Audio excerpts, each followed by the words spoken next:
Hi everybody, Alex and Lauren here, checking back in with you all. Thank you so much for all of your texts and emails and phone calls trying to figure out where the heck we are and what's been going on. You haven't missed any updates. This year's just been insane. But the good news is we just finished our last Foster to Adopt training with Olive Crest, our agency, and it's getting real. And we're aiming right now to... It's always been real. It's always been real, but it's getting really real. We're aiming to open up our house and our family to phone calls for foster adopt placements after we get done with Easter. Which is about a month and a half About away. a month and a half away. So we find ourselves really eager and we're anticipating it and we're really looking forward to it. As we read more, as we pray more, as we just get closer to that date, it gets really exciting. So thank you for your excitement about it too. That means the world to us as we are about to become parents. We want to explain a little bit about what's been going on and also what our what the process looks like a little bit, because I know that's what a lot of people ask, like, do you know who the kids are, or do you, like, why aren't they with you yet? There are basically a couple things that a lot of you asked that we just wanted to clear up. So first of all, our profile, and that's when the agency comes to us and says, what would you be willing to take? Age range, number of kids, it even gets down to like the race and the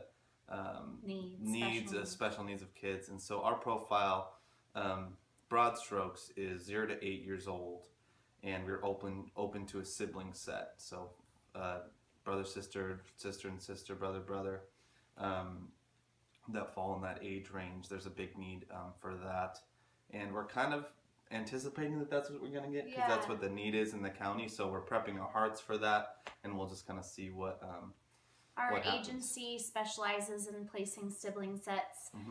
Obviously, we're up for a single child as well. But our hearts have kind of been anticipating almost a sibling set, and all the research shows that strong attachment happens if there is already, some sort of attachment happening between siblings. So that's kind of what we're thinking, but really only God knows. So we will lean into that. So we definitely appreciate all the like, you're having a baby kind of comments, but we're not really anticipating a baby, which is also an interesting kind of diversion from if we had one biologically. So just trying to get our hearts and our minds wrapped up. As you can see, we don't even know if it's going to be one or two. So as you can imagine, prepping a house, just getting ready for all that entails. We have to get a bed. We don't know what size, but we're figuring two out. Beds, yeah. So we just kind of have to be ready for whatever. There'll be, once the agency could find a potential match that we feel like is a good match too, then we would have some time in between there, some weeks in there between court cases and a potential first visits where we could be like, okay, it's go time. Let's get our house ready for this kid or these kids. So that's kind of what we're awaiting right now as we prep. We're getting excited. We're getting the house ready. Yeah. Life keeps coming. So as far as that time frame that Alex talked about, with us getting a call, we have some time between placement. It's not like a 24-hour turnaround. So how it typically works is we would get an email of a specific case or profile from our caseworker or our social worker at the agency saying, I'm submitting you for this sibling set or this single child. From there, the county social worker that oversees that case would decide on a family or families that they want to kind of make their final or have be their final picks. And then we would go to a meeting where we would show them our home study, and they could meet us, the social worker, not the kids. And then we could see their entire case file, and that's where we kind of make a final decision. And that usually happens within a week time frame. But then between saying yes and having kind of these are the kids that we are going to be our kids or coming into our home, there's going to be some sort of between a week and a few weeks transition process. Probably, more than likely, those kids, well, for sure, those kids are in a foster home already. So it would be a transition process from their current foster home to our home.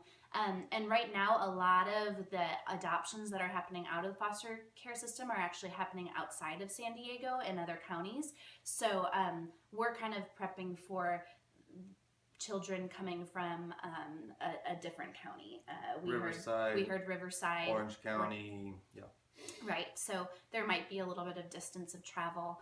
But by then, because we learned this new information too, but by then they're kind of far enough along in the process that parental visits are a little short, less than, not as frequent.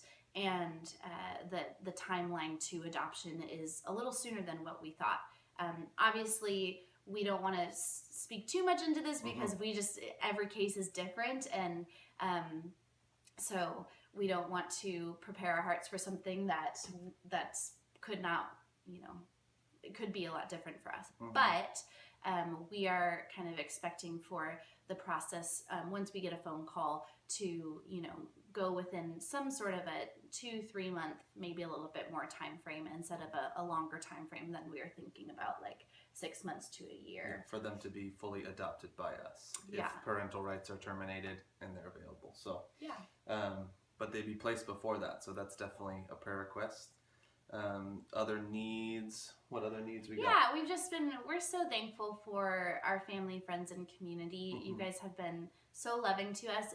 It was a vulnerable act for putting some of our needs out there before in our last video and just talking to some of you, and we've just been so honored and grateful for a lot of you kind of meeting those needs, saying you want to throw a shower, you want to celebrate with us, you have good suggestions for where to get clothing items and kid items and secondhand stuff and donating to us. And yes, we say yes to it all. We would love it all. And we are so grateful for that. I'm finishing up grad school as we speak. What's interesting, I was thinking about it today, but even though I don't have a child growing in me, and we've been doing a lot of praying recently of, wow, our kids are already born and alive, and out there, and so praying for them. I do feel like I'm kind of like reaching the 8-month status with just like the amount of stress in my life and needing things to transition and change, and so I'm gaining sympathy weight too, which is really interesting.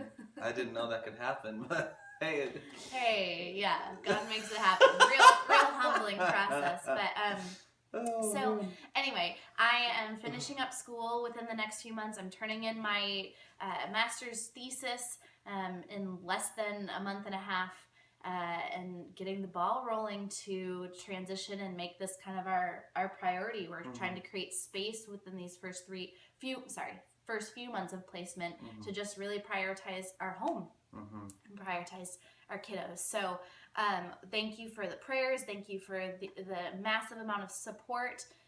Thank you for the attaboys and pats on the back from afar and close by.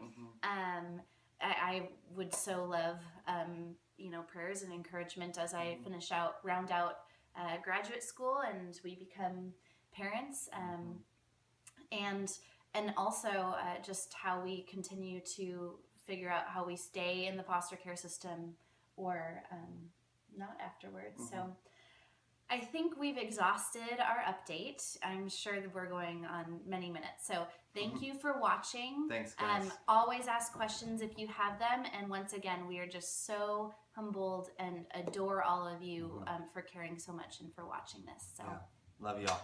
Peace.